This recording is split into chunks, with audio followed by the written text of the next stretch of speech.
সকালবেলা এত সুন্দর শাক দেখে একবারই মনটা ভরে গেল। আসসালামু আলাইকুম, কেমন আছেন সবাই? আশা করছি সবাই খুব ভালো আছেন। অনেকদিন পরে হচ্ছে এক ডেইলি লাইফ ব্লগ ভিডিও আপনাদের মাঝে শেয়ার করব। তো বেশ কয়েকদিন ধরে আমার হচ্ছে ব্লগ ভিডিও শেয়ার করা হয় না, একটু ব্যস্ততার কারণে এডিটিং করা হয় না, এজন্য হচ্ছে শেয়ার করা হয় নাই। এই ভিডিওটা ছিল অনেকদিন আগের করা। এই যে দেখতে পাচ্ছেন লাল শাক, সাথে হচ্ছে মূলা শাকগুলো কিন্তু অনেক সুন্দর ছিল। আর সাথে নিয়ে আসছে হচ্ছে পটল, আর এখানে হচ্ছে মাছ বাজার করা নিয়ে আসছে। আগের একটা ব্লগ ভিডিওতে আমি বলেছিলাম যে আজকে কোনো প্রকার মাছ নিয়ে আসে নাই।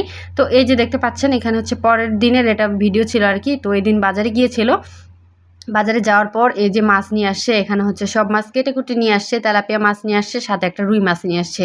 তো যাই হোক, মাছগুলো যেহেতু কেটে নিয়ে আসছে, এরপরও কিন্তু কষ্ট কম না। এই একটা করে মাছ মানে ঘষে ঘষে ধুইতে কিন্তু অনেক টাইম লেগে যাবে। আস্ত মাছের থেকে এভাবে কেটে নিয়ে আসলে ধুইতে কিন্তু অনেক টাইম লেগে যায়, কিন্তু দেখা যায় যে আমি ঠিকভাবে কাটতে পারি না, এই জন্য হচ্ছে বাইরে থেকে কেটে নিয়ে আসা হয় আর কি। তবে আমি এখন এই যে এখানে তেলাপিয়া মাছগুলোর সাথে হচ্ছে রুই মাছগুলো দুইটাই আমি আলাদা আলাদা করে নিব, করে ভালোভাবে ধুয়ে নিব। তো তারপরে এই যে মাছগুলো ধুয়ে নিতেছি, এখানে কিছু আঁশ ছিল, বেশ ভালোভাবে আমি একবারে অনেক সময় নিয়ে আমি মাছগুলো ধুয়ে নিব।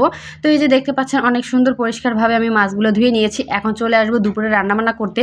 আসলে যেদিন বাজার নিয়ে আসা হয় সেদিন কিন্তু রান্না করতে অনেক দেরি হয়ে যায়। তো আজকে হচ্ছে মূলা শাক ভাজি করব, সাথে হচ্ছে তেলাপিয়া মাছ ভুনা করব। আর এই যে শাক দেখে আমার একদমই মন ভরে গিয়েছিল, কারণ হচ্ছে আমরা গ্রামের মানুষ, আমরা কিন্তু সবসময় এরকম সবুজ সবুজ শাকসবজি দেখে অভ্যস্ত।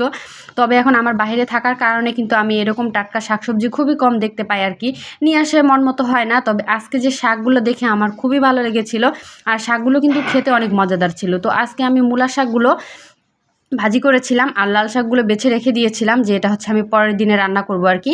তো এখানে তেলাপিয়া মাছ ভুনা করব, সাথে যেহেতু পটল নিয়ে আসছে টাটকা, তো ভাবলাম যে টাটকা পটলটা একটু ভাজি করি। পটল ভাজি আমার কাছে খুবই ভালো লাগে, আমি কিন্তু এটা উত্তরবঙ্গের স্টাইলের হচ্ছে আমি পটল ভাজিটা করে নিব। পাশের চুলায় কিন্তু আমি অলরেডি পটল ভাজিটা বসিয়ে দিয়েছি, আর এদিকে মাছটা আমি ভালোভাবে কষিয়ে এখন হচ্ছে ঝোল দিয়ে দিব।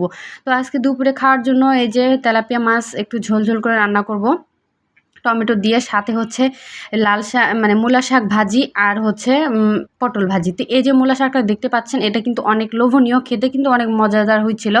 এখন ভিডিওতে দেখে আমার কিন্তু এটা খেতে মন চেয়েছে, যে এরকম মূলা শাক আর কি। তবে এটা কিন্তু সচরাচর পাওয়া যায় না।